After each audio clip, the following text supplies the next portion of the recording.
I'm Emily Carter, 17 years old, and if you'd told me a year ago that my own mother would send me to what was essentially a psychological prison, I would have laughed it off.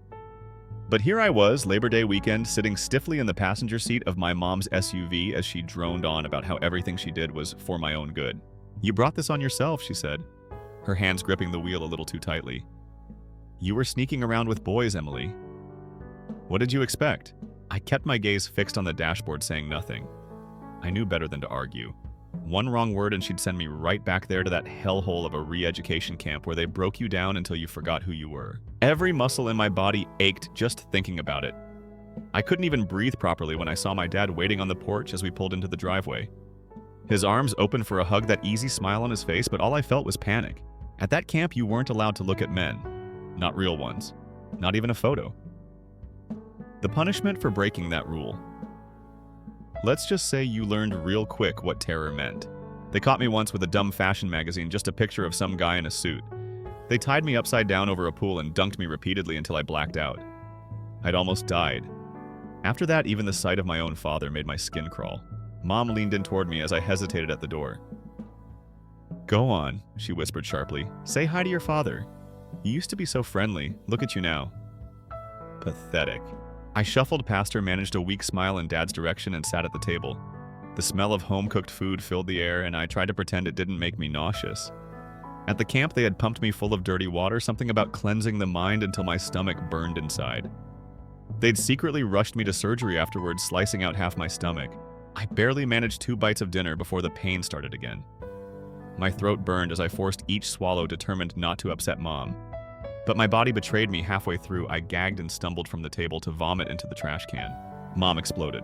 "I slave over this meal and you treat it like poison," she shouted, slamming her napkin down. "Maybe I should send you back for another adjustment." Panic seized me. I dropped to my knees right there on the kitchen floor, not even wiping my mouth before I begged. "Please, Mom, please, I'll do anything. Just don't send me back." Her expression flickered.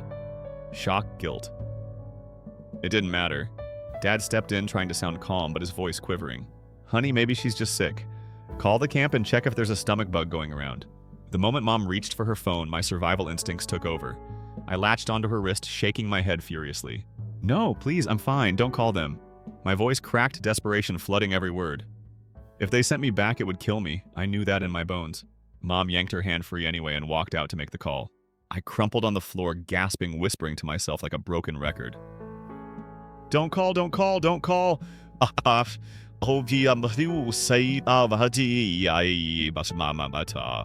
night, I didn't sleep, not really. I lay there staring at the cracks in my ceiling, each fracture in the plaster, feeling like a reflection of me. I could almost hear the buzzing fluorescent lights from the camp, the sharp sting of a whip across my back, the icy shock of water dragging me down. Even though I was home, it was as if my mind had set up its own private version of the camp inside me, a cage I couldn't escape. Mom checked on me once before bed, her silhouette framed by the doorway, arms crossed. "You better pull yourself together," she said, her voice sharp but weary. "If you can behave, maybe you can go back to school next week. But mess this up and you're going back to that camp, understand?" I nodded quickly, though. Inside, I felt the familiar tremor starting in my chest, rising up until my hands wouldn't stop shaking. After she left, I curled under my blanket, clutching my stomach, silently begging my body not to betray me again.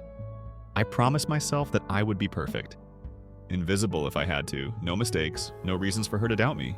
By morning, I tried my best to blend in, polite, quiet, obedient.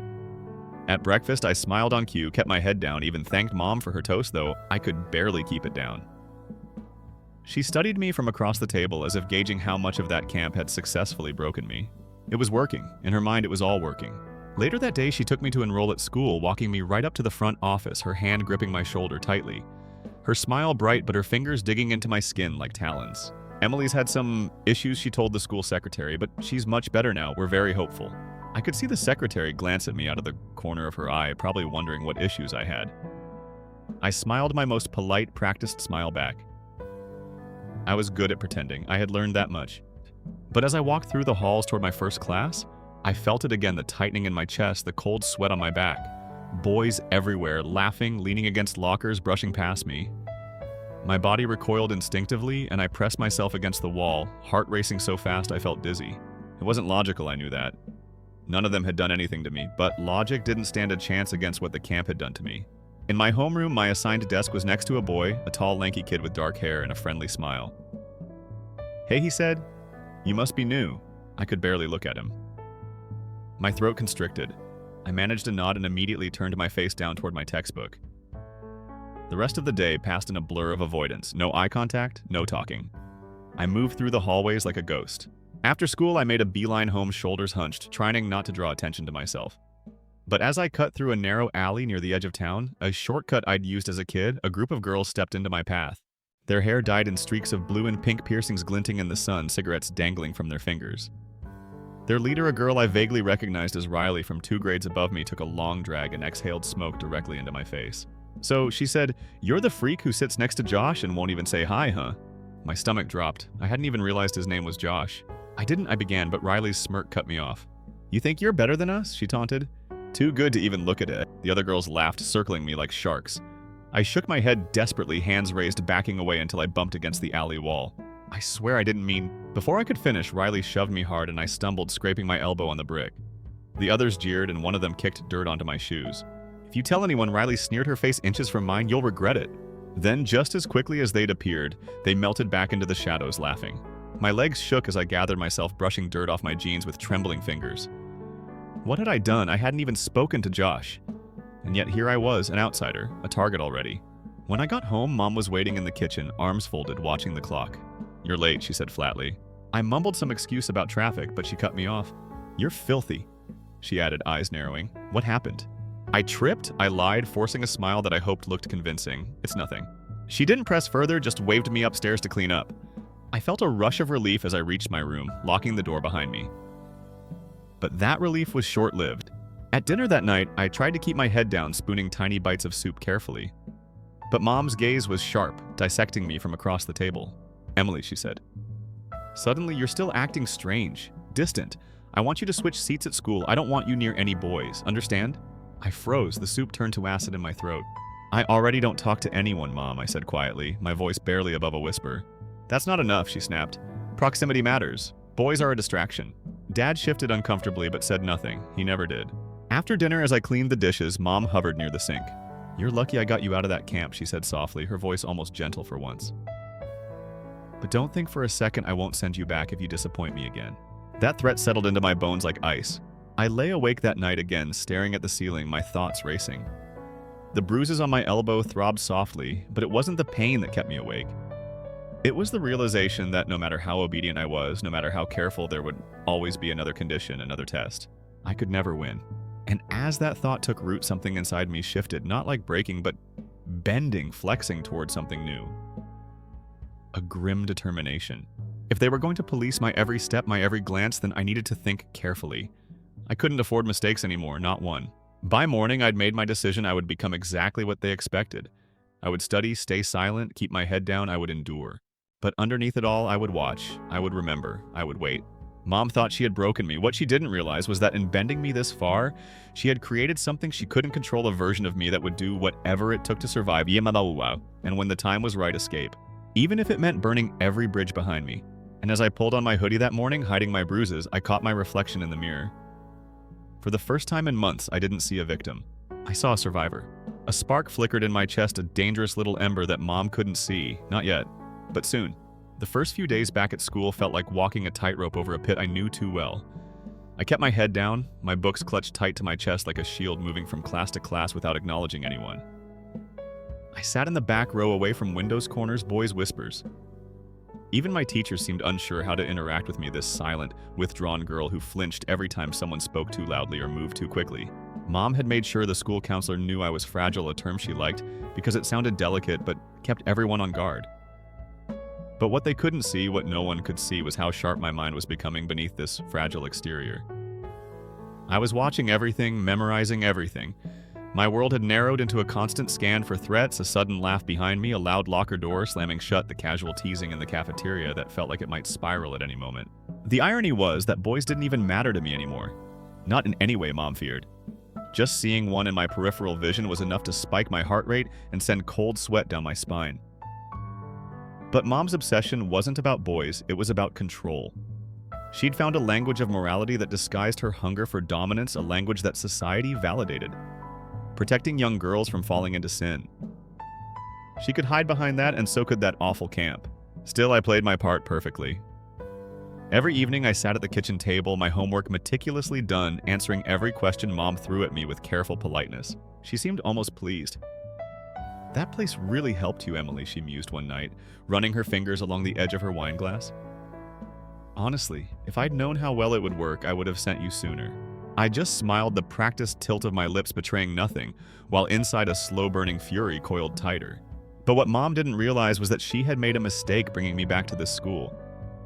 Here, away from her constant supervision, cracks had already begun to form in the polished surface I presented. The hallway girls, the ones who'd cornered me in the alley, had not forgotten their encounter. I felt their eyes tracking me in class, their laughter sharp whenever I passed. And then there was Josh. Despite my efforts to avoid him, he sat next to me again after the seat switch fell through due to some bureaucratic mix-up. He was persistent too, in that way boys could be when they sensed vulnerability but mistook it for shyness. "Hey, Emily Wright," he tried again on a Thursday afternoon. "Why won't you even look at me? I'm not going to bite."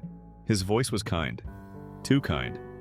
And that kindness scared me more than cruelty, because it was kindness that could soften walls I'd worked so hard to rebuild. I didn't answer.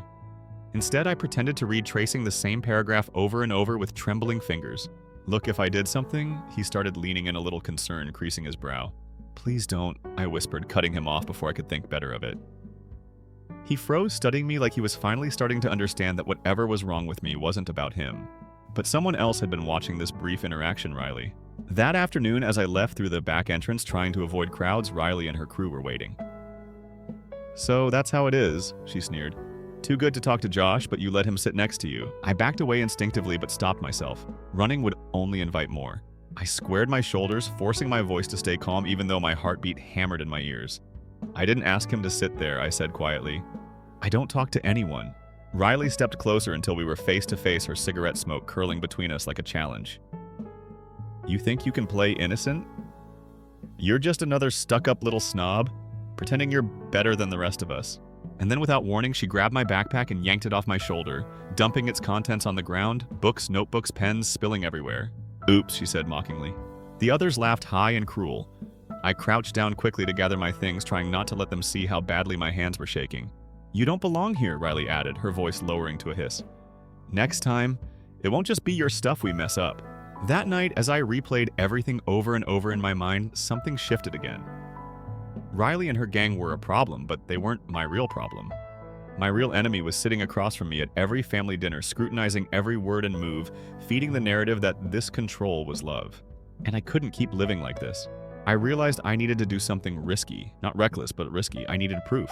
So the next day after school, I did what I'd been too afraid to do before I unlocked the drawer in Mom's home office where she kept all the documents from the camp, the contracts, brochures, reports. If I could understand their language, their methods, maybe I could arm myself. What I found made me sick. Their literature was polished, full of language about purity and redemption. But in between those flowery promises were chilling clauses, agreements for therapeutic interventions that included isolation, restricted communication, even invasive medical procedures without parental consent in emergencies. And then tucked between two glossy pamphlets was a thin folder labeled Incident Reports. Carter, Emily. My hands trembled as I opened it. Inside were medical records I'd never seen before, diagrams of procedures I couldn't even fully understand, and logs written by staff members detailing the punishments I'd endured, each signed off by the camp director. They had known. Mom had known. All along she had seen these records when they sent them after every quarterly review. I sat there numb, absorbing the horrifying realization that my pain hadn't just been an accident of cruelty. It had been documented, sanitized, normalized, and approved. This wasn't just about Mom's control anymore. It was bigger than that. The camp itself was a machine designed to break girls like me, and my mother had fed me into that machine willingly. The next morning at school, I caught sight of Josh waiting near my locker, hesitating like he wanted to try again, but unsure how to approach. I almost felt sorry for him, almost. But I couldn't let kindness weaken me, not now. I hurried past without a word, leaving him standing there confused. At home that evening, Mom was waiting at the table again, tapping her phone with that familiar, ominous rhythm. "How was school today?" she asked lightly. "Fine," I said, carefully measured. "I studied all afternoon in the library." She smiled approvingly. That was when I saw the subtle flicker of satisfaction on her face as she leaned back. She believed it was all working again. But what she didn't know was that I had slipped the folder from her drawer into my backpack. I now held the proof of what they had done. And as I climbed the stairs to my room, I felt something strange and dangerous stir in my chest. Not panic, not dread, but resolve. This wasn't about surviving anymore. It was about ending this on my terms. Tomorrow I would decide what to do with the folder. Who to show, who to trust. But tonight I would dream of freedom. Not in the abstract, but real, tangible freedom. And maybe, just maybe, I would make sure that no other girl had to feel what I felt again. All night I sat cross-legged on my bedroom floor, the thin folder open before me, its yellowing pages scattered like fragile evidence. My fingers traced every word, every annotation from the camp staff, and somewhere between reading and rereading those reports, a shift happened inside me. There was no more doubt, no more questions about what this place was or who my mother really was in this equation. It wasn't ignorance, it was permission. But the question that gnawed at me was what? Now I couldn't go to Mom, she was part of this complicit. Dad, no, he was still locked in his own denial, always taking Mom's lead, always excusing whatever she justified. Teachers, no one at school could help me not with this. I needed an outsider, someone objective. That thought carried me through the next morning as I slipped the folder into my backpack, zipped it carefully, and kept it with me all day. I walked through school in a fog, barely aware of Riley glaring at me from across the cafeteria, or Josh watching me cautiously like he wanted to speak but no longer dared. I didn't even care that one of the boys muttered something cruel about me being the mute girl. Their petty cruelty paled in comparison to the real predators I was facing. After class, I did something risky. I approached Mr. Walker, the school counselor. He wasn't like my teachers who mostly ignored me unless they had to call my name. He had noticed the change in me from the first day back and had quietly offered his door anytime I needed to talk. I waited until no one else was around, then slipped into his office just before the end of day bell. His space smelled faintly of old books and coffee, comfortable warm. His walls were lined with motivational posters that would have made me laugh a year ago. Now they just felt irrelevant. Emily, he said, gently gesturing to a chair. You okay? I hesitated, then sat clutching my backpack so tightly my knuckles turned white. For a moment I couldn't speak. I could feel the words swelling in my chest like an impending flood, but couldn't quite form them yet. Finally, I slid the folder out and set it on his desk. His brow furrowed. What's this? My voice cracked but stayed steady. Read it, please. Mr. Walker flipped it open, and as he scanned the first page, I watched his expression shift from curiosity to confusion to outright horror. He turned another page, then another. I watched his hands tighten around the paper. Emily, this is... He stopped himself, choosing his words carefully. Where did you get this? My mom's office, I whispered. From the camp. They did all that. To me, and my mom knew. He looked at me like he was trying to process the enormity of what he was reading. Have you told anyone else? I shook my head quickly. You're the first. And then I said something that even surprised me. I want to do something about it. I need to stop them. He sat back, folding his hands, thinking. His gaze softened, but his tone was serious now, lower measured. Emily, this is significant. These records could expose them. But it's dangerous too. If this camp has this kind of system in place and your mother supported it, they won't just sit back quietly. I knew he was right. I'd already felt that danger at the edges of my life. I'm ready, I said, though my insides trembled. I can't just survive anymore. I have to fight. He nodded slowly. Okay, then let's do this carefully. If you're serious about making a formal report, we need to document this properly. We can go through Child Protective Services, maybe law enforcement. But you have to understand, once you cross this line, you can't go back. They'll know you told. That line he spoke of, I could almost see it drawn in the air before me. I looked down at my hands, scarred, pale, shaking slightly, and then back at the folder. I've been living behind lines my whole life, I said softly. It's time to cross one. Mr. Fakardimos. Mr. Walker didn't hesitate after that. He made copies of everything carefully, methodically, and he gave me back the originals to hide safely. Keep this somewhere hidden, Emily, somewhere they won't look. I left his office lighter and heavier, all at once lighter, because I wasn't alone anymore, heavier because the next phase had begun. But the danger escalated almost immediately. That night, while I sat doing homework at the kitchen table, Mom's phone buzzed. She picked it up, glanced at it, and froze. Her eyes snapped to me, cold, calculating. Emily, she said slowly, her voice dipped in false sweetness. Did something happen today at school? Anything you want to tell me? I looked up carefully, masking my panic. No, nothing happened. But I could tell she didn't believe me. She was already suspicious. Somehow the camp had their informants, or maybe she did. Later that evening, while she was out of the room, I quietly checked her phone on the counter. The last text message was from an unknown number, but I recognized the phrasing immediately. Routine check-in, any issues with Carter Girl, possible contact flagged. They were while watching, even now, even after all this time. I couldn't stay passive anymore. That night, I packed a small bag not to run away immediately, but because I knew the moment would come soon. Closed the folder, some cash I'd saved from my part-time babysitting job last summer, just in case. In the morning, I woke early before either of my parents stirred. I sat at the kitchen table sipping lukewarm coffee and watching the sun rise through the blinds. There was a fragile peace in that moment, a symbolic calm before what I knew was coming. When Mom finally came downstairs, she smiled like nothing had changed, like she was still winning. "Ready for school?" she asked cheerily. I smiled back, always. But inside, I was calculating every step. At school, Mr. Walker met me quietly before classes. He told me CPS was now formally reviewing my case, that they were going to open an investigation. "They might want to talk to you directly soon," he said gently. "Good," I replied. "I'm ready." But that evening, just as I thought I might finally have a day without a new wound, there was a knock at the door. Mom opened it casually and froze. Standing there was a woman I'd never seen before, tall, impeccably dressed, with piercing eyes and a briefcase. "Mrs. Carter, I'm from CPS, may we talk?" The mask cracked immediately. Mom glanced at me, pure fury flashing behind her smile, and then stepped aside to let the woman in. "Of course," she said, her voice now smooth and poisonous. As they spoke in hushed tones in the living room, I stood at the foot of the stairs, clutching the banister so tightly my knuckles hurt. The air felt thin, my body tense. I thought it was over, that this was my break. But then I overheard one chilling sentence, Mom's voice soft and cold. "You know my daughter's very fragile. She's had episodes before. You should read her records. She imagines things, sometimes lies." A new battle was beginning, not just to expose the camp, but to defend my sanity itself. And as I sat in my room later that evening, staring at my bag by the window, I realized the awful truth: my mother wasn't just fighting to keep control. She was preparing to destroy my credibility completely. The lines I thought I'd crossed. She was about to redraw them all. For the next 2 days, I lived in a twilight zone where reality felt like a performance staged around me. CPS was now officially reviewing my case, but Mom's manipulation was already in motion.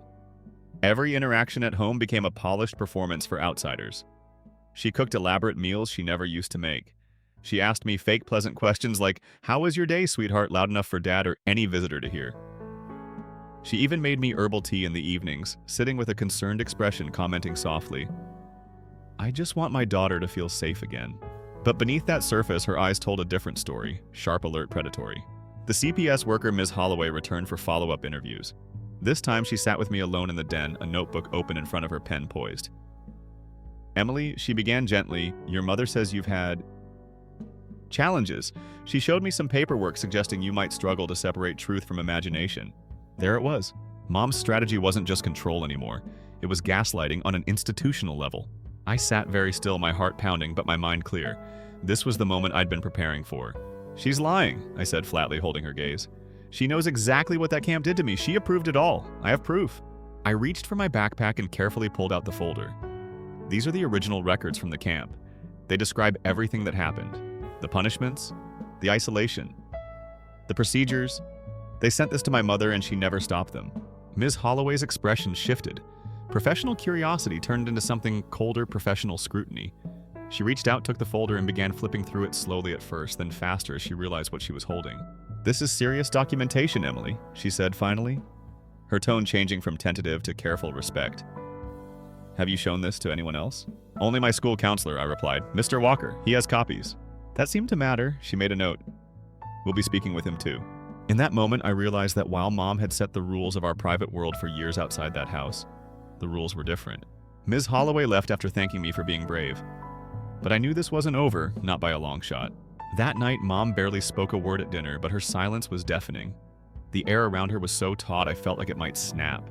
Dad tried to fill the void with meaningless small talk.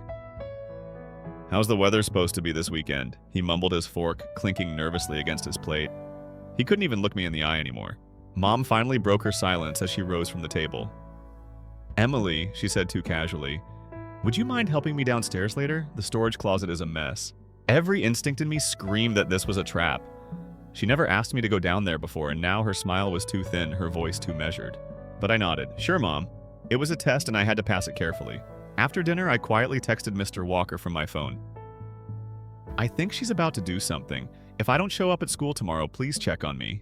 I slipped my phone into my hoodie pocket as I followed her down the narrow basement stairs, my breath tight, each step echoing louder than the last.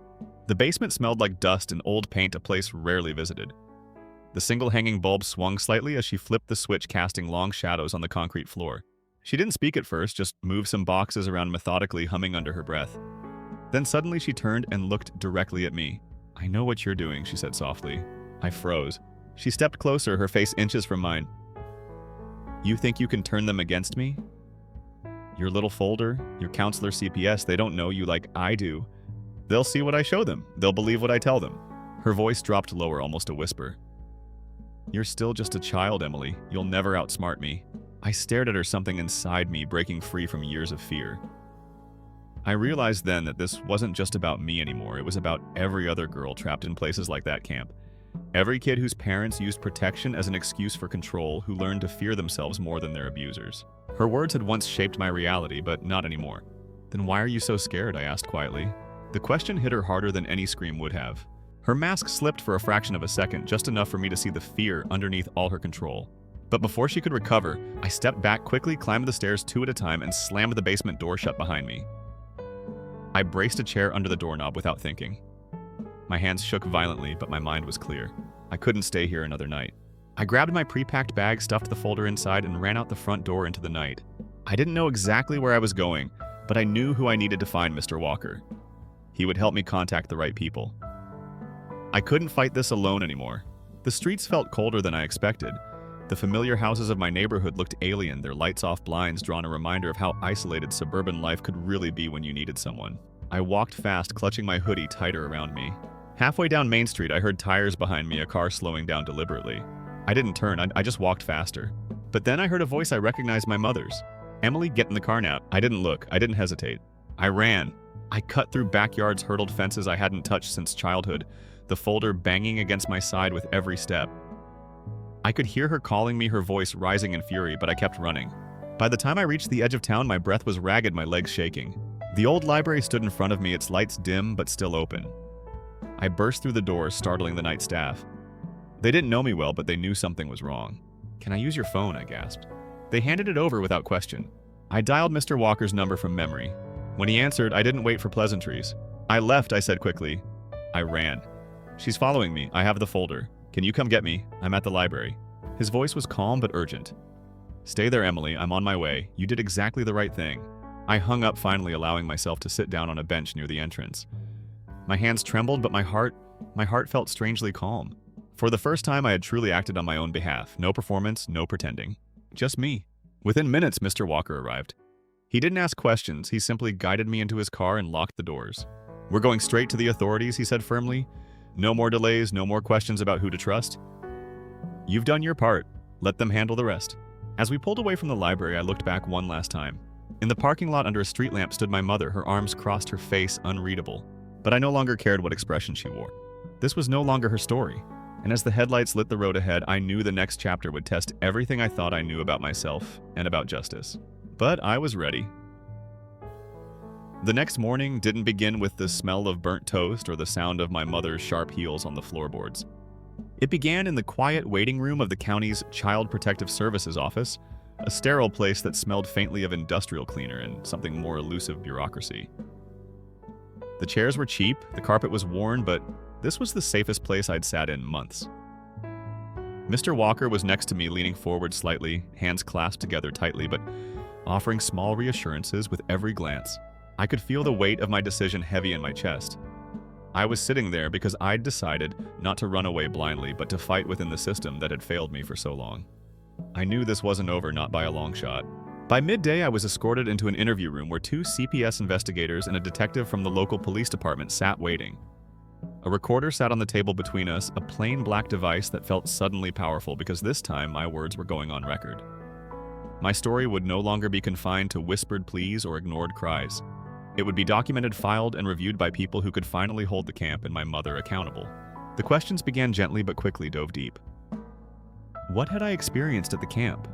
What did I remember? How had I obtained the documents? Had I spoken to anyone else about it? I answered honestly, my voice shaking at first, but gradually steadying as I told them about every punishment, every detail from those terrible months, about the folder I had found in my mother's drawer, about her cold approval stamped on every page. Their expressions were neutral, but attentive professionals trained not to betray reactions. But I could see the disgust flicker across their eyes at certain moments, particularly when I described the cleansing treatments and forced isolation. After what felt like hours, the lead investigator, a woman named Denise with kind but tired eyes, turned off the recorder and leaned forward. "Emily, you did exactly the right thing coming here," she said. "This is just the beginning of what may be a long process, but you are incredibly brave." The word brave didn't feel like it fit me yet, but maybe it would someday. That evening, Mr. Walker drove me to a temporary foster home, arranged by CPS, a small, modest house run by an older woman named Marcia, who smelled like lavender and wore oversized cardigans. Her house was cluttered with houseplants, mismatched teacups, and stacks of library books. When I walked in, she smiled gently, as if she could read every unspoken emotion on my face. "You're safe here, Emily," she said simply. "Take your time." Her words felt like a balm on a raw wound. I nodded silently, carrying my small bag upstairs to the guest room she had prepared. The bedspread was covered in faded sunflowers, a symbol that struck me deeply.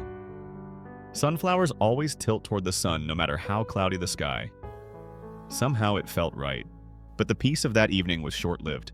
The next morning, I woke to the sound of Marcia's voice on the phone, her tone tight and worried.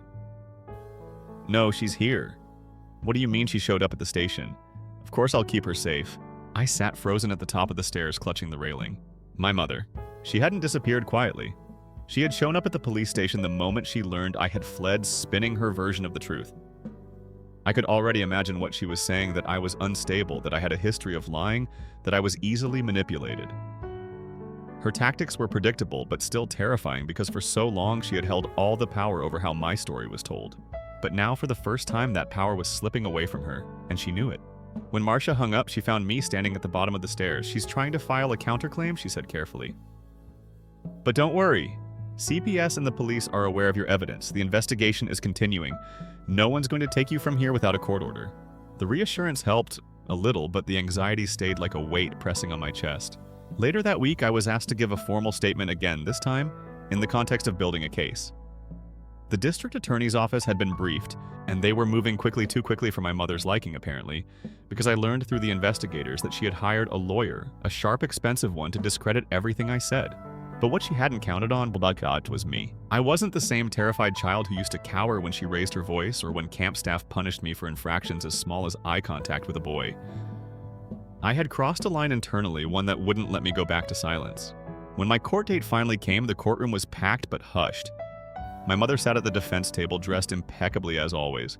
Her expression calm, but her eyes sharp, calculating, scanning the room for allies. But this wasn't her court to control anymore. I took the witness stand, and under oath, I told my story again, but this time publicly. The symbolic act of speaking aloud in that space felt like shedding an old skin.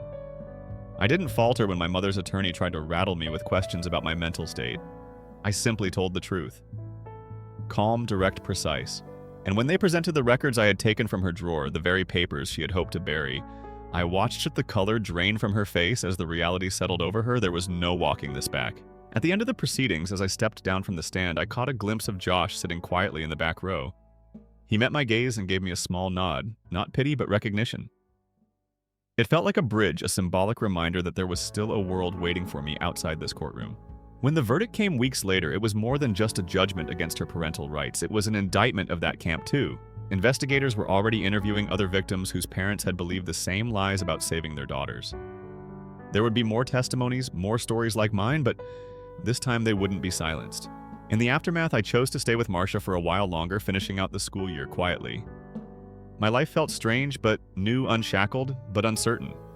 I still struggled with panic attacks, still froze when a boy's voice startled me unexpectedly. But I was also healing slowly. One evening, as I sat at Marcia's kitchen table with the late afternoon sun streaming in, she poured me a cup of tea and set a small ceramic sunflower next to it. A trinket she said she found at the thrift store. "This is yours," she said gently. "To remind you, you still tilt toward the sun, Emily. You always have." That small act, a simple gesture, meant everything. The last time I saw my mother, it was in a brief encounter as she was being escorted from the courtroom after sentencing. Our eyes met for a fraction of a second. Her face was drawn tight, angry, but she didn't say a word. And neither did I. There was nothing left to say. I stepped out of the courthouse that day into crisp autumn air. The leaves were beginning to turn golden and red, scattering on the pavement like confetti. It felt symbolic, an ending and a beginning at once. I knew that my story wasn't tied to that house anymore, or to her shadow. It was mine to write now. And as I walked down the courthouse steps, I whispered something only I could hear. I survived you. And I'm free. Story 2, I'm Evan, 28. It feels almost unreal saying this out loud. I haven't spoken to my parents in more than a year. Strange considering I used to wait up every night just to say goodnight when I was a kid.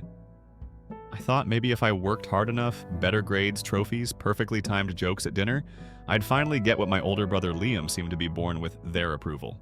Liam's 31 now. To my parents, he's always been the golden boy. Star athlete, effortlessly charming. The type of guy who posts a picture in a tailored suit and racks up 1,000 likes before noon. To be fair, Liam's not cruel, he's just never had to fight for anything. When he was promoted to regional VP at some marketing firm, I barely remembered the name of my parents threw a party so extravagant you'd think he'd won a Nobel Prize. Champagne-flowing sushi platters, a jazz band in the backyard. The crowning moment, they presented Liam with a Rolex, my father lifting his glass declaring to our pride and joy. That very same week, I got a card from them. My birthday card. A flimsy piece of stock paper printed message, not even a signature, that simply said, "Maybe next year you'll make us proud." No love, Mom and Dad. No call, no text, no check tucked inside. Just those 6 words that might as well have said, "You're still not enough." I sat in my tiny San Francisco apartment, the card propped up on my kitchen counter while my phone buzzed with photos of Liam tuxedo, sharp mom hugging him like he'd come back from war. I wanted to tear that card in half, but I didn't. I kept it. Not because I cherished it, but because it reminded me exactly what I'd stopped waiting for. They couldn't know that for the last 5 years I'd been quietly building something they'd never understand. I didn't go the traditional route, no 9-to-5 job to brag about at brunch, no corner office with a brass nameplate. I'd co-founded a cybersecurity startup with a buddy from college. The first 2 years were brutal. Instant ramen for dinner, 20-hour workdays, code running so late my eyes burned. No holidays, no birthdays, just relentless grind. And then, it all clicked. We landed a contract with a major Fortune 500 firm, then a second one. Then venture capitalists started circling. 2 months ago, I sold my stake in the company. Signing bonus alone $1.3 million, not counting stock options. When that wire hit my account, I didn't feel joy, at least not at first. Just silence. Cold, clean silence. I stared at that number on my banking app and thought of every school play, every debate tournament where I'd walked off stage to an empty auditorium. Every time they'd told me I was being too sensitive. Every Christmas when Liam got expensive electronics and I got socks and a lecture. And I didn't tell them, not a word, until their birthday card arrived. Those 6 words flipped a switch inside me. I didn't call, I didn't text. I just snapped a screenshot of my bank balance, 7 clean digits, and sent it to the family group chat. 1 line of text followed, "No need to wait for next year." That was it. I expected silence, maybe even hoped for it. Instead, 2 days later, my mother called. I let it go to voicemail. "Hi, honey. Just checking in. Your father and I were talking. It's been too long. Maybe you could come for dinner soon. We'd love to catch up." Catch up? They'd skipped my college graduation, ignored my cross-country move, downplayed every success as luck or a fluke. And now they wanted to catch up. I listened to that voicemail from a penthouse suite in Tokyo, a spontaneous getaway. Wagyu steak on the table, wine sparkling in the low light, Tokyo's cityscape glowing like a dream outside the window. I almost replied with a picture, my table, my wine, my view. Sorry, already had dinner, but I didn't send it, not yet. I wasn't ready. I needed them to sit in that silence a while longer, just like I had for years. And then, Liam chimed in. A 2-word text, seriously overkill. Overkill. That one word lodged itself under my skin like a splinter you can't quite reach. Was it the screenshot, the quiet flex, or the fact that I, the invisible one, had finally done something undeniable? That text became the pivot point. Up until then, it hadn't been about revenge, but in that moment, it became about something more. It's about finally saying, "You didn't see me before, but now you will."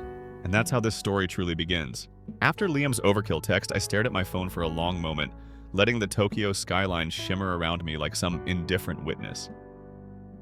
Funny, wasn't it? The very word overkill was what they used when I finally did something too loud to ignore, too successful to diminish. For them, my quiet grind never counted. My wins never registered unless they could wrap their own narrative around it. But now that I'd made noise, suddenly I was too much. I didn't reply to Liam, not yet. Instead, I spent that night awake, letting the city's hum seep into me, thinking about all the ways my family's judgment had shaped me, molded my instincts, every drive I took to overcompensate, every moment I swallowed resentment in exchange for crumbs of approval. That card, "Maybe next year you'll make us proud." It wasn't just a line on cheap stock paper, it was a lifetime motto they'd etched into me without permission. But there across the globe, sitting in a suite paid for by the very work they couldn't comprehend, I finally asked myself, why was I still playing their game? So I took a risk. The next morning, before the jet lag could catch me, I booked a flight back home, not to make amends, not even to argue, but to stand in that house and feel every ounce of history seep through the walls one last time. I needed closure on my terms. I didn't tell them I was coming. I didn't want a performance. I rented an Audi R8, sleek and matte black, a symbol in itself, something they would recognize as success, even if they couldn't understand what it cost. Driving up to their house in Connecticut felt surreal. The same driveway where I learned to ride a bike, the same porch light that always flickered but never got fixed, still blinking like a stubborn reminder of all things neglected. I parked, killed the engine, and just sat there watching my breath fog the window. I didn't know if I was here to confront or simply observe, but I knew one thing: I wouldn't let them control the script anymore. The front door swung open before I even rang the bell, like they'd sensed my arrival. My mother appeared first, her expression doing that quick flicker from surprise to delight, the kind of smile she reserved for photo ops, not for me. Evan, you didn't tell us you were coming. What a surprise. Her arms opened for a hug I didn't return right away. The air smelled like roast chicken and candle wax, comforting, familiar, and yet profoundly hollow. Inside, everything was staged. 3 places set at the dining table, candles lit. Liam already seated his phone face down next to a crystal glass of bourbon. Dad appeared from the kitchen, casual but purposeful. Long flight, huh? Sit down. We saved your seat. That line stung in its casual cruelty, saved your seat, as if they hadn't spent years pretending that seat didn't exist. But I sat anyway. I needed this moment to play out. They talked at me, filling the air with platitudes. We're so proud of you, my mom said, her tone smooth, rehearsed. We always knew you'd get there eventually. And there it was, the subtle rewrite of history happening right in front of me. No acknowledgement of dismissals, no mention of birthday cards that read like insults. Just this strange collective amnesia they expected me to join in on. That's when I pulled out the symbol I'd prepared for this exact moment. From my coat pocket, I placed a folded piece of paper next to my plate, a printout of every dollar I had contributed to this household over the years.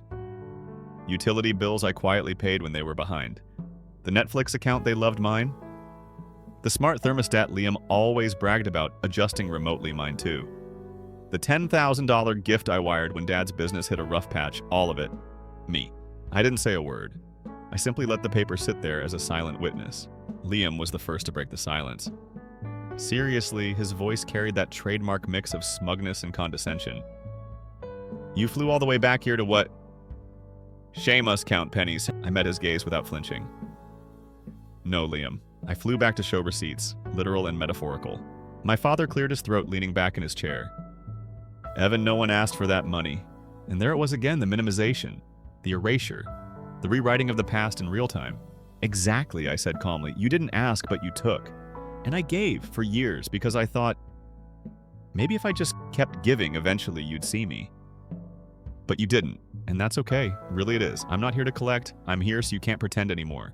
A flicker of something passed over my mother's face, embarrassment, anger, grief, I couldn't tell, and honestly, it didn't matter. I wasn't doing this for their reaction. Just then, Liam leaned forward, arms crossed. You sound bitter, Evan. Like, you think this money means you've won or something? You didn't win anything. I smiled faintly. You're right, I didn't win. I just stopped playing. The tension in the room was thick now, every word heavy, deliberate. I could tell they were trying to recalibrate, trying to pull this back into familiar territory where I was the sensitive one, the overreactor. But not this time. Before they could speak again, I slid my phone onto the table and opened a document I'd kept quietly in reserve. A contract I'd signed with an executive recruiter last month, agreeing to quietly headhunt key talent from Liam's firm. I let that fact sit there in the air like a loaded gun no one wanted to acknowledge yet. And then the final twist, your company. Liam, they reached out to me last week. They're struggling to secure that new client pipeline. Guess what I'm helping them with? His face drained of color. You wouldn't, he whispered, the first crack in his armor. But I didn't answer. Not directly. I just let that cliffhanger hang between us, the promise of disruption. The collapse of the story they told themselves about me, the quiet brother who stayed in his lane. In that moment, I realized the symbolism of the whole night. This wasn't just about money or recognition, it was about control. The flickering porch light I passed on the way, and the one they never bothered to fix, suddenly felt like the perfect metaphor, an unresolved detail they'd learned to live with, ignoring what it meant. I wasn't going to be that flickering light anymore. And as that realization settled in, I looked at each of them and said softly but firmly, this isn't about proving myself to you anymore. It's about reminding myself who I am. Then I stood up slowly, deliberately, leaving the paper and the document on the table as quiet artifacts of a story they'd never wanted to hear. And without another word, I walked out into the night, the door clicking softly behind me, leaving them to sit in the silence I had carried for far too long. The night air bit cold against my face as I walked down the driveway, the gravel crunching under my shoes louder than it should have been, like it was punctuating every step away from them. Behind me, the house stood still, warm lights glowing, but none of them at the door, no one following me out. I didn't expect them to. I didn't even want them to. What I wanted was clarity, and maybe deep down a little revenge. But not the childish revenge of shouting matches or petty insults. No, I was done playing that game. What I was setting in motion now required a steadier hand, a slow, deliberate dismantling of a story they thought they controlled.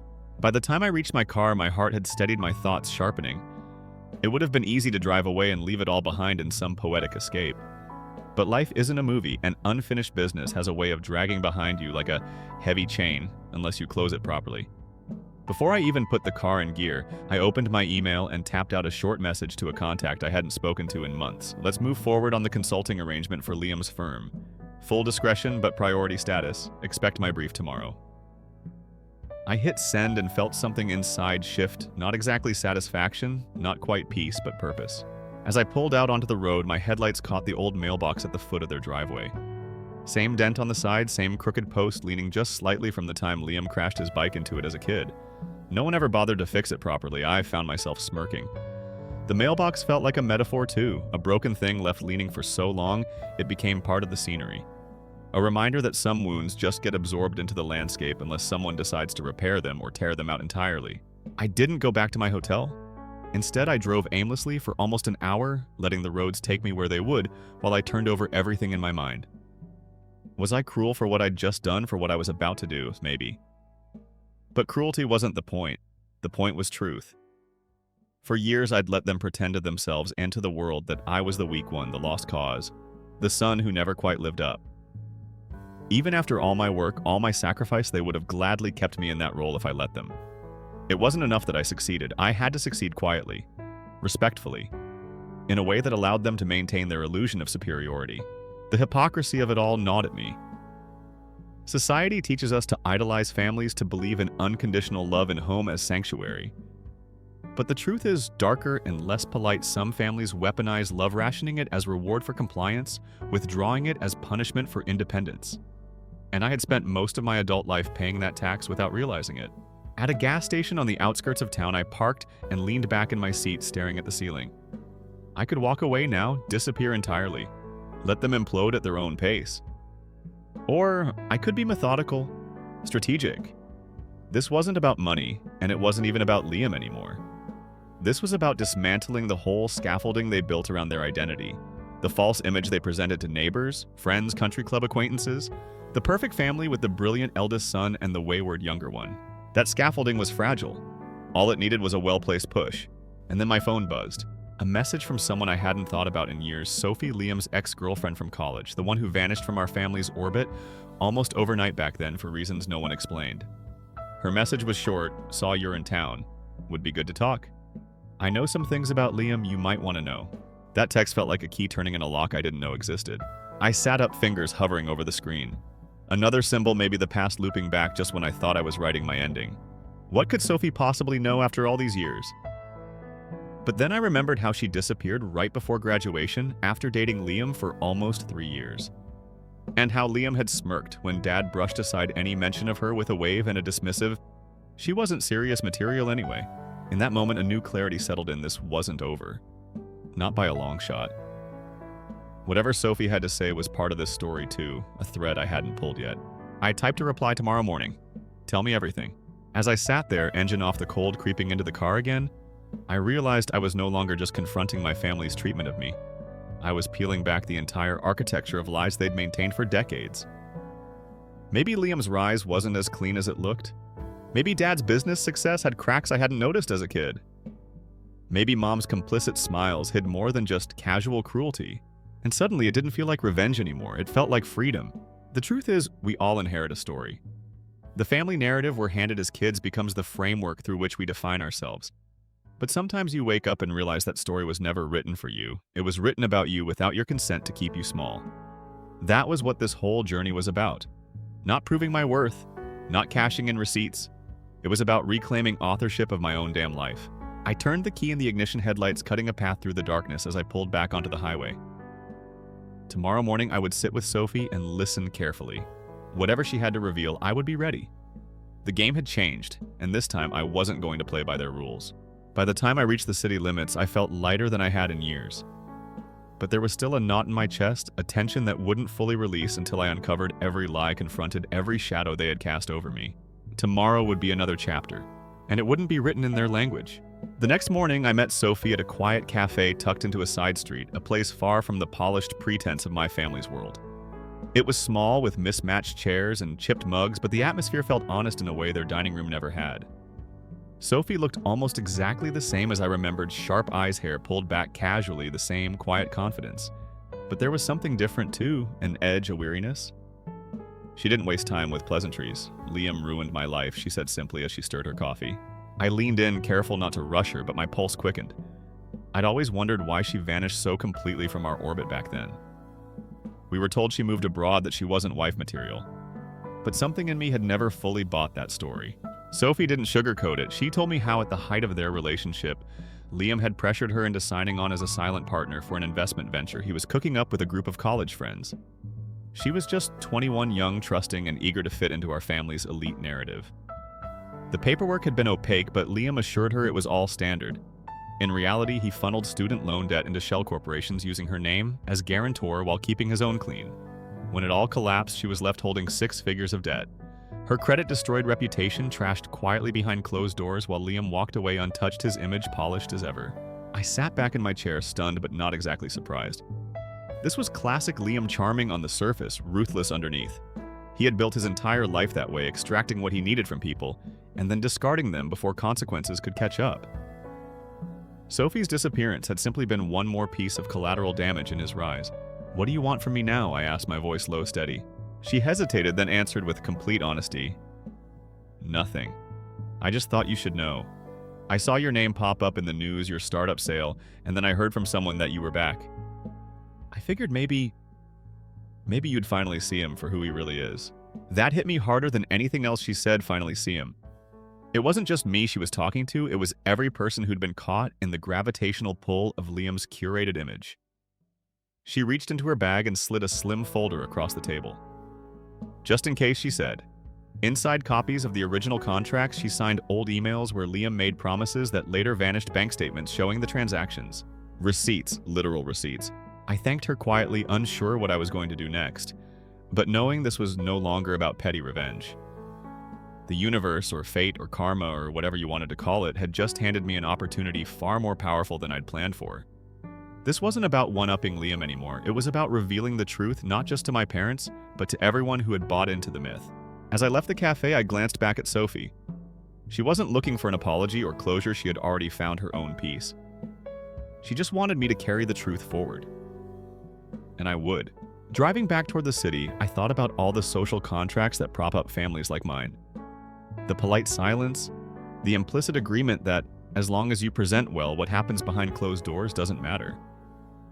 My parents' house wasn't just a house, it was a monument to that illusion. Polished wood floors covering cracks, expensive curtains hiding rot, every detail curated to deflect inquiry. And Liam had always been the crown jewel of that curation. That afternoon, I called my lawyer. I didn't rush it. This wasn't a public scandal I was after. It was leverage. Strategic, quiet leverage. My lawyer was discreet, efficient. "We'll draft a report," he said. "Not to publish, not yet. But something his board would find compelling, especially with those emails from Sophie. His firm's due diligence department would have no choice but to review." He paused before adding, "You want to burn his career to the ground?" I thought about it carefully. "No," I said, "but I want him to know I can." And just like that, I took back control, not just of my family's narrative, but of my own. That evening, an unexpected thing happened. My mother called again. This time I answered. Her voice was soft, almost strained. "Evan," she said, "your father and I, we talked after you left. We think it would be good to have a proper family meeting, all of us, to work things out. What do you say? For the first time, I heard something raw underneath her polished tone. Not love exactly, but fear. Not fear of losing me personally, but fear of losing the idea of the family as they had constructed it. I smiled faintly. Maybe I replied, but not today. I let her sit in that silence, finally, my silence not out of cruelty, but out of clarity. Then I hung up. In the days that followed, I felt the weight lift. I shut down every lingering financial tether I had to them. Subscriptions I'd quietly paid for over the years canceled. Security systems disconnected. Utilities I'd subsidized reassigned. I wasn't their invisible support system anymore. And then I did something unexpected even to myself. I donated a portion of my signing bonus to fund a scholarship. But not just any scholarship, a fund specifically for students like Sophie kids who get caught in the machinery of polished families, and predatory ambition kids who fall through the cracks because they trust too easily. I named it the Unwritten Chapter Fund because that's exactly what it was, a chance for others to write their own stories when their families tried to script them out. By the end of the week, Liam's firm had quietly opened an internal audit based on an anonymous tip. He didn't lose his job, not yet, but the board called an emergency meeting. I didn't need to attend or even follow the play-by-play. The truth was, now an active force, and it would run its course with or without me. As I stood on the balcony of my apartment that Friday evening, the city lights sprawling out beneath me, I realized something simple but profound. I wasn't running anymore, not from them, not from myself, not from the silence. And then my phone buzzed again. A simple message from Liam, "We need to talk." I put the phone down, walked back inside, and closed the balcony door behind me. For the first time in my life, I realized I didn't owe anyone a response. Story 3, I'm Nathan Carter, 34, and if you had told me last year that I'd walk away from my entire family without looking back, I would have laughed it off. But betrayal doesn't always arrive with loud fights or dramatic ultimatums. It creeps up quietly, hidden under the weight of unspoken expectations, until one day it crushes you. For years, I was the steady one, the dependable eldest, the quiet fixer who always stepped in when things fell apart. I had a decent career as a software consultant, not flashy but comfortable. My car a 6-year-old Subaru. My apartment clean, modest. My weekends usually consumed handling someone else's problems. My mother, Vivian, 63, worked part-time at a craft store and loved telling everyone she was semi-retired. My father, Ron, 65, still fancied himself a handyman, though every home project somehow ended up costing triple and needing a bailout. My younger brother, Ryan, 30, was in that perpetual finding himself phase, 1 year a photographer, the next an amateur brewer. And then there was my sister Jenna, 27, a free spirit, in the worst possible sense, always posting yoga poses and mindfulness quotes while her Venmo balance languished near zero. It didn't happen all at once, this slide into becoming their financial safety net. A couple $100s for Ryan's rent when a client ghosted him. A few hundred more when Jenna's vintage VW broke down for the umpteenth time. My parents' property taxes, when did they stop budgeting for those? I rarely protested. It felt easier to help than to deal with the guilt-laced lectures.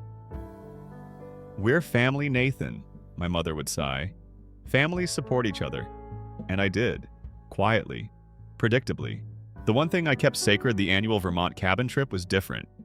A slice of wilderness that belonged to my late grandfather, where we could unplug and reconnect. When he passed, he left it jointly to my dad and my uncle Caleb, a gruff but dependable figure who always treated me like an adult. Every October, like clockwork, I coordinated this trip.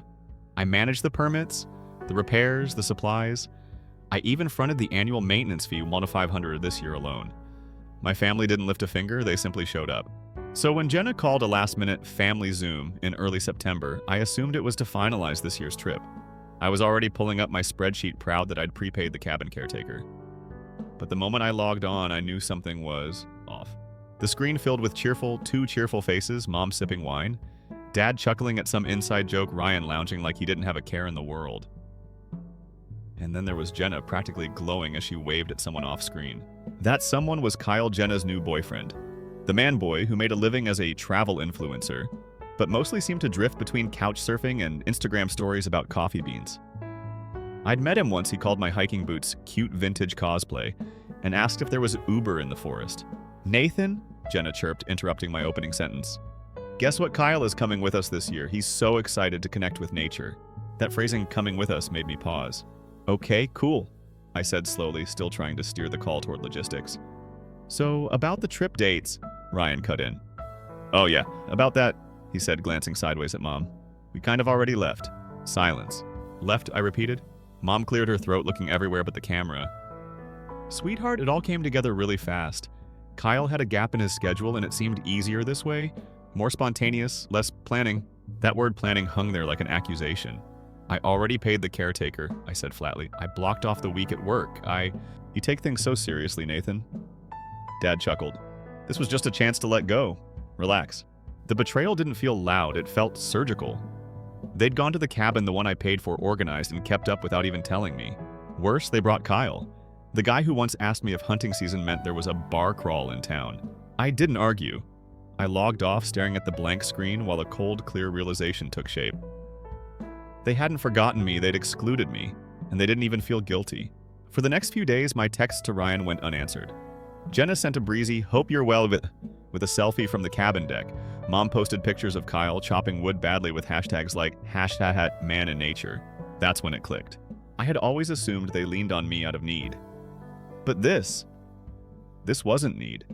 This was entitlement, expectation. And the final insult, they used my money to fund their spontaneous getaway while treating me like the uptight killjoy they were relieved to leave behind. I poured myself a whiskey that night and opened my laptop not to plead but to prepare.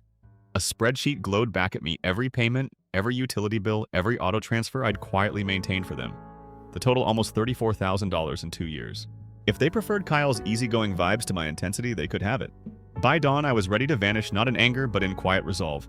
This was no longer about a trip to the cabin. This was about setting myself free. I didn't sleep that night. The glow of my laptop screen reflected in the whiskey glass as I scrolled through every auto payment, every quiet bailout I'd made for years. Each transaction was a symbol of the unspoken deal I'd had with my family. They could ignore me, belittle me, roll their eyes at my planning because they knew I'd still cover the bills. But what happens when you take the support for granted and then decide you don't even want the person behind it? By 3 a.m., I had a plan, a dangerous one, honestly. Cutting off people who rely on you isn't just a financial decision, it's emotional dynamite. I was about to light a match. The first thing I did was call my bank and kill the auto payments I'd set up for my parents' utilities. Gas, electric, water, all back in their names. Then I revoked the automatic tuition payments for Ryan's online creative entrepreneurship program, the one he never seemed to finish. And Jenna's car insurance gone. She could figure out how to keep her yoga instructor lifestyle intact on her own. The emergency credit card I'd given Dad for repairs was next. I froze it mid-billing cycle, no warning. Each click felt both terrifying and liberating, like I was cutting cords that had tethered me to a sinking ship. But it wasn't just about money. This was about symbols, about reclaiming that sacred Vermont cabin too. I remembered something my grandfather once said when we were sitting by the fireplace. This place isn't for people who just want a vacation. It's for people who respect what it takes to keep it alive. That line hit differently now. Before dawn, I called Uncle Caleb, the one family member who'd always respected me without pretense. They took Kyle up there, Caleb, without even telling me, on my deposit. A pause, they did what? Yeah, I said the words cold but calm. They're sitting in that cabin right now like it's theirs. Caleb let out a low whistle. You want me to come up there with you? No, I said quietly. I need to do this alone. That morning, I packed my old canvas duffel bag, filled the Subaru's tank, and began the 5-hour drive north. The autumn leaves were just starting to turn the kind of gold and crimson that always made me feel small and grounded at the same time. But today, I didn't feel connected to that beauty. I felt like an outsider driving toward a showdown I hadn't asked for but couldn't avoid. As I drove, I thought about something else my grandfather used to say, a phrase I never understood until now. Respect isn't owed just because you share blood. Simple but brutal. By the time I reached the gravel path that led to the cabin, I spotted the unmistakable signs that they were there. Ryan's dented Jeep parked sideways across the driveway like he couldn't even be bothered to park properly. Jenna's hatchback plastered with bumper stickers about mindfulness and adventure. And Kyle's car, too, a leased SUV that still had the dealer plates on it. I parked quietly and stepped out into the cold mountain air. The sound of laughter carried from the porch. I could see them through the trees, Kyle holding a mug like he was king of the damn woods. Dad laughing at something Kyle said, Jenna sitting cross-legged on the steps, as if this was all some Instagram shoot. My stomach twisted, but I forced myself to take a slow breath. This was my family. These were the people who decided they didn't need me, that I was too intense, too careful, too predictable. And yet they were here using the cabin. I maintained the space, I protected the place that had always been about more than just rustic decor and crackling fires. I didn't barge in. I didn't yell. Instead, I unlocked the maintenance shed around the back where the circuit breakers and water main valves were kept, and methodically flipped everything off. Electricity gone, water off. Then I walked quietly to the propane tank and shut that down too. Symbolic, necessary. When the lights flickered out inside, I heard the confusion ripple immediately. The door swung open and there was Kyle barefoot and wearing some ridiculous wool sweater. "Dude, what the hell?" he called, spotting me by the shed. I stayed calm. "Power's off," I said simply. "Did you turn it off?" he asked, looking utterly baffled. "Yes." "Why would you do that?" By now, the rest of them were crowding onto the porch, staring down at me like I was some lunatic. My father stepped forward. "Nathan, what's going on? Why are you here?" His voice had that toned disbelief followed by exasperation, like I was the one ruining their plans, like I was being difficult again. That's when it clicked for me, fully clicked. Not just intellectually, but in my gut. I was never going to be appreciated for keeping things afloat. Not once. They didn't respect me because they'd never had to confront what life looked like without me. I stood there a long moment, then looked Dad in the eye. "I own 25% of this cabin," I said evenly. His face froze. "What?" "Grandpa amended the deed before he died. Caleb and I each have a quarter stake. You don't get to use this place without me agreeing to it." You could feel the mood shift on that porch. Even Kyle finally stopped posturing. Jenna opened her mouth, but no words came out. "Pack up," I said quietly. "You're leaving today." And here's the kicker. They didn't even fight me. Not really. Maybe they knew they had no ground to stand on. Maybe they were just embarrassed. But one by one they began packing. No shouting, no bargaining, just quiet shame. The last thing I did before I locked the cabin behind them was stand alone on the porch for a moment, staring out at the tree line, where I used to sit as a kid with Grandpa, listening to him talk about respecting nature and yourself. I felt none of the triumph I thought I would feel. No satisfaction, just clarity. I wasn't done yet. This was just the first step. And as I locked the door and turned back toward my car, I could feel a bigger storm brewing, a confrontation that would cut deeper than shutting off utilities or reclaiming a cabin. I was finally ready to stop being their silent safety net, and I had no intention of ever going back to how things were. The drive back from the cabin was different. I wasn't angry anymore, not the white-hot rage I felt when I first realized they'd excluded me. That had burned out somewhere between shutting off the water and locking the cabin door. What I felt now was cleaner, colder, and almost surgical resolve. For the first time in years, I was operating purely for myself, not to win their approval or keep peace. The entire drive back to Boston was quiet except for the occasional hum of tires on wet asphalt. I didn't even bother to turn on the radio. My mind was busy drafting a list, not a spreadsheet this time, but something deeper, a mental inventory of every way they had depended on me, every subtle thread they had wrapped around my life under the label of family. Those threads had felt like duty. Now they felt like chains. When I finally got home, I made one last round of phone calls to cancel my parents' cell phone family plan, which I'd been paying for since 2000. To remove myself as guarantor on Ryan's lease. To formally close the joint account I'd set up with Jenna when she couldn't get her own credit card. Each action felt symbolic, like clearing a table after an indulgent but exhausting dinner party. No shouting, no explanations, just finality. Let them figure it out. Let them actually experience what self-reliance feels like, something I had been practicing silently for years while they coasted on my reliability.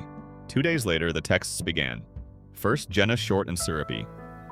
"Hey, so weird thing happened, my phone service got cut off. Do you know anything about that, Miss You?" I didn't answer. Then Ryan. "Dude, the rental office says my co-signer bailed. Are you messing with me?" Still silence.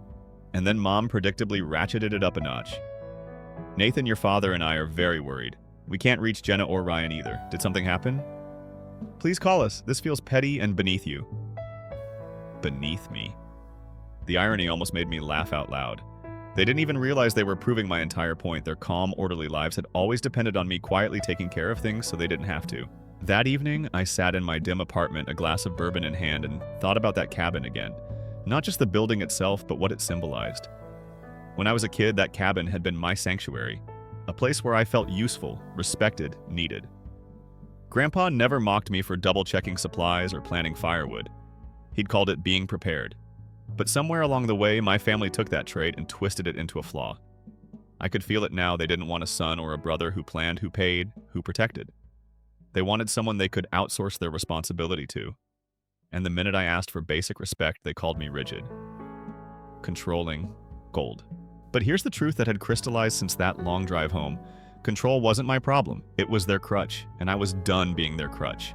3 days later, Uncle Caleb called. Unlike the rest of them, he didn't beat around the bush. "They're freaking out," he said flatly.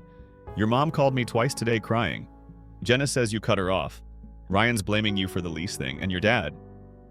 Well, he's trying to hold it together, but apparently they got a foreclosure notice on the house. I stayed silent for a beat, then asked, and you... What do you think, Caleb? He sighed.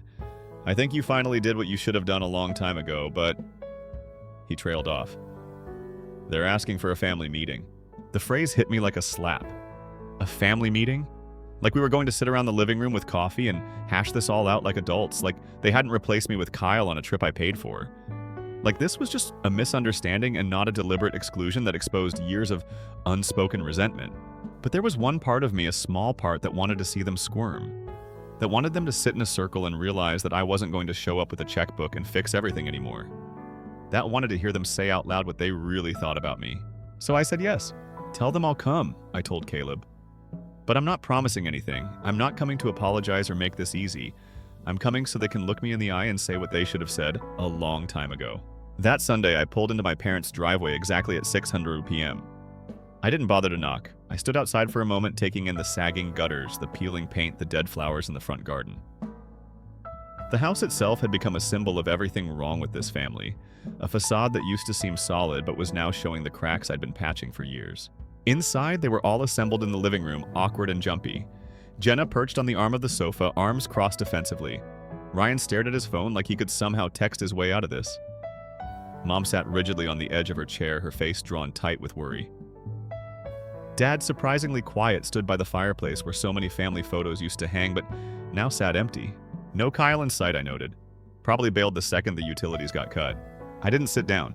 So, I said, my voice quiet but sharp. This is the part where you explain yourselves. The silence that followed was rich, uncomfortable, and heavy. Finally, Mom spoke. Nathan, we didn't mean to hurt you. We just needed a break from all the rules. You always have rules.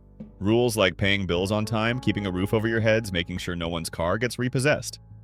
I asked. Yeah, those are tough rules. Dad cleared his throat. Look, son, this whole thing has gotten out of hand. You've made your point. But it's time to get back to normal. Let's not let this ruin the family. And there it was, the phrase I'd been waiting for, get back to normal. But normal wasn't coming back. Because for the first time in my life, I was finally done patching their leaks, done carrying their weight. The silence that followed was different now. I could feel the power shift, quiet but absolute. I didn't answer right away. I just stood there looking around that room at people who had taken me for granted for far too long. And then I simply said, you keep saying you want things to go back to normal, but this is normal now. You're going to have to learn how to live without me fixing everything. Their faces fell. It was the first time they truly understood I wasn't bluffing. But I wasn't done yet, not even close. I left the family meeting that night with my shoulders square and my mind clear. For the first time in years, I wasn't walking out weighed down by guilt or the exhausting responsibility of fixing what no one else wanted to address. They had shown me exactly who they were, people more comfortable mocking me behind my back than facing the truth when it was in front of them. And for once, I chose not to carry their discomfort for them. As I drove home, the phrase kept echoing in my head. This is normal now. It was both a declaration and a warning, and I meant every word of it. But the real test wasn't going to be walking out of that room. It was going to be holding the line when their inevitable fallout hit. And it hit fast. The very next morning, Uncle Caleb called again, not to mediate, but to give me a heads up. They're panicking, he said bluntly. Your dad's been on the phone with the bank all morning. Jenna's car insurance lapsed officially as of today, and Ryan got notice that he's being evicted next month. Your mom's calling cousins asking for a short-term loan, but... well, let's just say your family reputation has caught up with her. That last part stung more than I expected. It shouldn't have surprised me. Mom had spent years spinning a picture-perfect narrative to outsiders while leaning on me to quietly hold everything together, but hearing that her calls for help were falling flat still felt like a small shock. I wasn't immune to the weight of that collapse. I just refused to let it drag me back in. That evening, as if on cue, my phone buzzed with an unfamiliar number. Against my better judgment, I answered, and of course it was Jenna. Her voice was light, almost playful, as if pretending nothing had happened would reset the whole dynamic. Nate, listen. She began slipping back into the casual nickname she hadn't used in years. I was thinking maybe I overreacted a little. Maybe we all did. Let's get a coffee, just you and me. We can talk this out. We can talk this, I closed my eyes and took a breath before answering. Jenna, I said evenly, you're not calling because you miss me. You're calling because you need something. There was a pause on the line just long enough to confirm the truth she couldn't admit. Well, it doesn't have to be like that. But it is, I said gently. Look, I don't hate you. I don't hate any of you. I just finally understand that what we had wasn't family. It was dependency. I don't want to go back to that. Her response was a quiet fine followed by the click of disconnection. I stared at the phone for a long moment afterward. Not sad exactly, but exhausted by the emotional labor it took to maintain relationships that were built entirely on what I could provide. That exhaustion gave way to something surprising: freedom. Real freedom, not the kind that comes from just saying no to a phone call or declining a family dinner, but the deeper, cleaner freedom of realizing that I was no longer a character in their story. I was writing my own now. Over the next few weeks, I rebuilt routines around this new version of myself. Small things. At first, I replaced my aging couch, started working out more consistently, spent long weekends reading and hiking. Not for anyone else, not because it was a checklist item, but because it gave me peace. I didn't talk about my family to coworkers or friends anymore. When they asked, I just said, "We're not close," and left it at that. No explanations, no defenses, just facts. The cabin stayed empty for that first winter, a conscious choice. I visited twice alone, once to install solar panels and upgrade the locks, a symbolic severance from the era when Dad treated it like an open house, and once just to sit on the porch with a coffee and watch the snowfall. Those quiet mornings felt more real than any holiday gathering we'd ever shared. The place felt different now, still mine, still sacred, but reclaimed in a new way. It wasn't a backdrop for obligation anymore. It was a symbol of boundary and peace. And then one afternoon in early spring, something unexpected happened. Uncle Caleb called, not to plead on anyone's behalf, but with an offer. I've been thinking, he said, maybe it's time I sold my quarter share of the cabin. You're the only one who really cares about the place now. I'm not as young as I used to be, and frankly, I'd like to see it cared for properly before I'm too old to come up there at all. His words hit me harder than I expected. Caleb was the only one who'd ever treated me like an equal in the family, the only one who never mocked my spreadsheets or quiet way of being.